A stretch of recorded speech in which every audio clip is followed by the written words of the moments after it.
Hello and bonjour. When we think about European colonies in America, which ones come to mind? Jamestown, Plymouth Colony, Roanoke? Those all count, but they aren't the ones we're talking about today. That's because those colonies were English, and for the most part, English colonies get all the credit. And while it's tempting to draw a straight line from the Plymouth Colony to the Revolutionary War, the truth is there are way more zigs and zags between the two. Like, the Dutch were a zig and the French were a zag. Both played an important role in shaping American culture. Here's a little secret.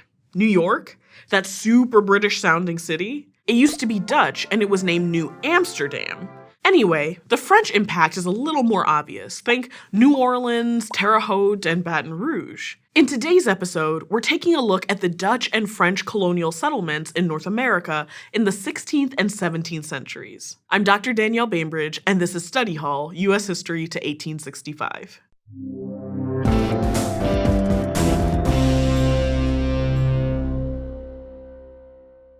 It's difficult to understand France and the Netherlands' interests in the Americas without also taking a step back to look at Western Europe in the 16th century. In our last episode, we talked about how Western European leaders were looking for ways to build wealth without having to tax their citizens. We also learned that this was a time of political unrest, with kingdoms and nations fighting over land and resources. America became just another sandbox for the European powers to fight in. And in the 16th and 17th centuries, Spain was the cool kid on the playground. And by cool, we mean rich from extracting gems and food from the Americas on the back of forced labor. You know, cool. Other nations were jealous of the Spanish, including the Dutch and French, so they launched their own American settlements. Let's take a closer look at those Dutch and French colonies. As early as the 1530s, the French sent explorers like Jacques Cartier to America in search of the riches that Spain had claimed. Unfortunately for the French, they never did find any of that gold and silver, so they resorted to the next best thing: stealing it from the Spanish. Does it technically count as stealing if the goods were originally forcibly taken? Yes, it does. But the French were set on establishing a colony in America. Those efforts, for a long time, were mostly disasters thanks to, wait for it, the Spanish. In the 1560s, Spanish soldiers completely destroyed a French settlement in Fort Caroline. The French went back to the map, looking for a place out of Spain's way, and also away from England, who recently set up its own colony in Jamestown, Virginia. So France decided to take its sidewalk chalk and jump rope to the other side of the playground,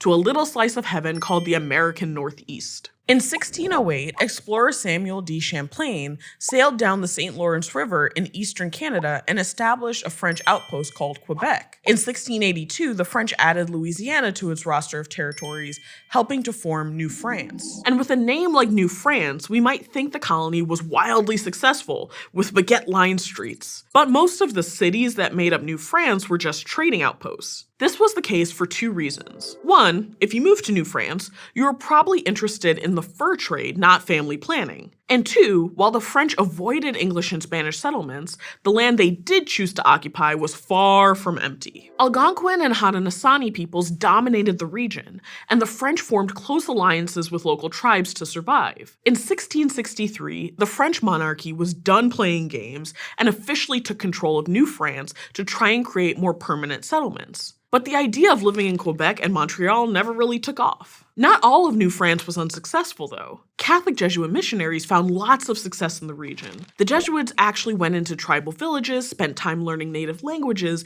and immersed themselves in native cultures. One of the most famous Jesuit converts was a Mohawk woman named Kateri Tekakwitha, who was sainted in 2012, some 300 years after her death. The French also helped end Spain's dominance in the Caribbean by establishing its own colonies in the region. By 1635, the French had colonized Guadeloupe and Martinique, and later Saint Domingue, or present-day Haiti. These islands weren't just successful trading posts for France. They also put France squarely in the middle of the African slave trade. Enslaved Africans being transported to New France were taken through these Caribbean colonies first before arriving on the eastern seaboard. Like the French, the Dutch settlements in America were interested in building power and wealth to send back home, also relying on slave labor to maximize profits. In 1556, Spain controlled the Netherlands, which stretched beyond its modern border into Belgium, Luxembourg, and France. But the Dutch started to take a liking to the ideas of the Protestant Reformation, especially Calvinism. Spain, on the other hand,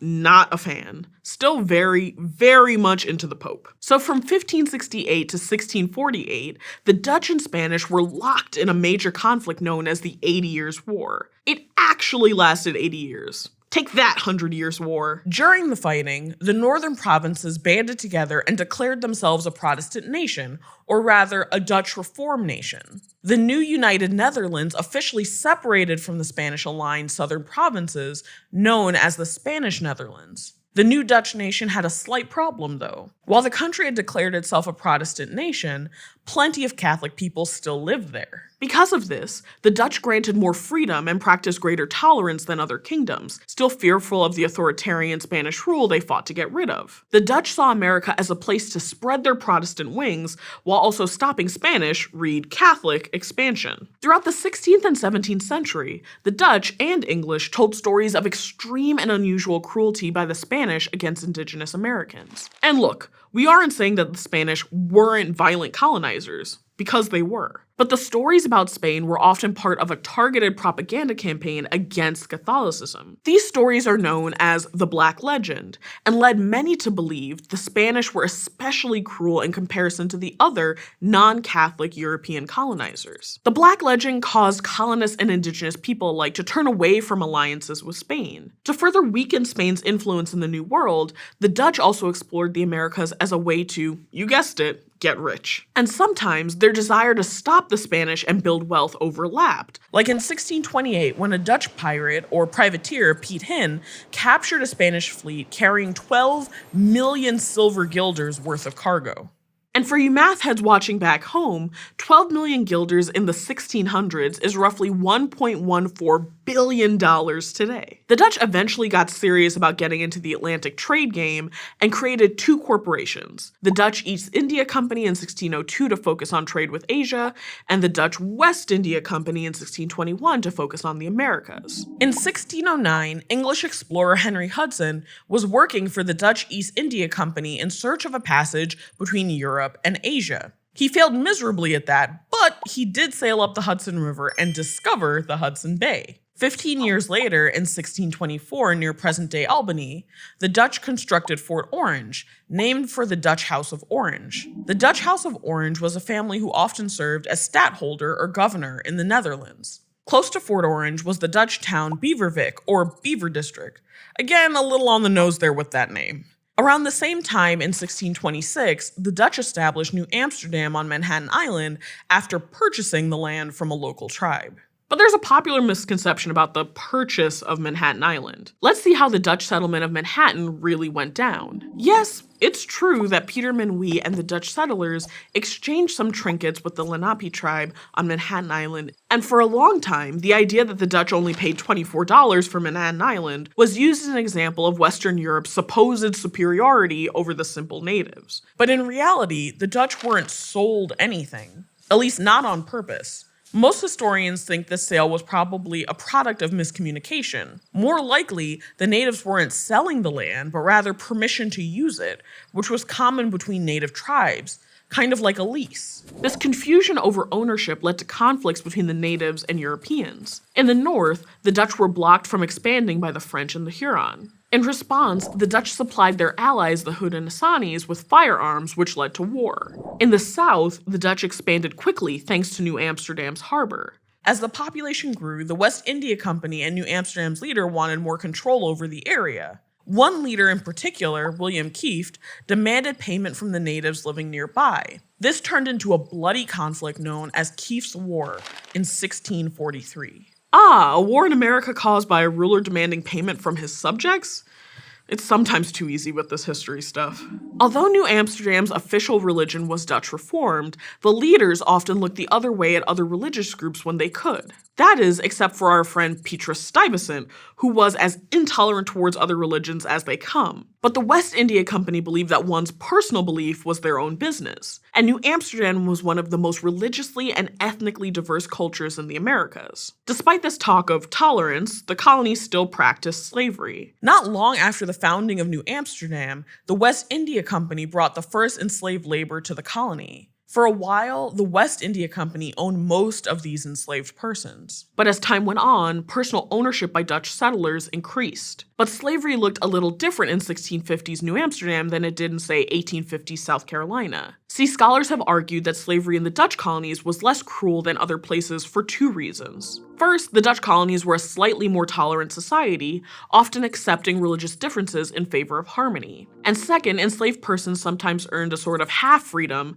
that permitted freedom to travel, for example. But the half-freedom was more of an emphasis on half than freedom. For instance, the children of those enslaved persons were still born into slavery and bondage. These missed the big picture, though. The Dutch colonies, and most of the others we'll explore, were built on the back of forced labor. Whether the Dutch were less cruel is beside the point. Still, the Dutch propaganda campaigns were successful, and Dutch colonies began to amass more wealth. So in the 1650s, attempting to get colonists to purchase more British goods, the English cracked down on Dutch trade activity in America. They also launched 3 different wars against the Dutch between 1652 and 1674. In 1664, the English actually took control of New Amsterdam. And by took control, I mean sailed 3 massive ships into the harbor and asked really nicely. Petrus Stuyvesant, the colony's leader at the time, tried to get the colony to fight back, but the colonists weren't interested. Despite losing the colony, the Dutch's legacy of ethnic and religious diversity remains in the region today. You could argue that New York was even a melting pot before it was even called New York. The Dutch and French owe much of their success, if not all of it,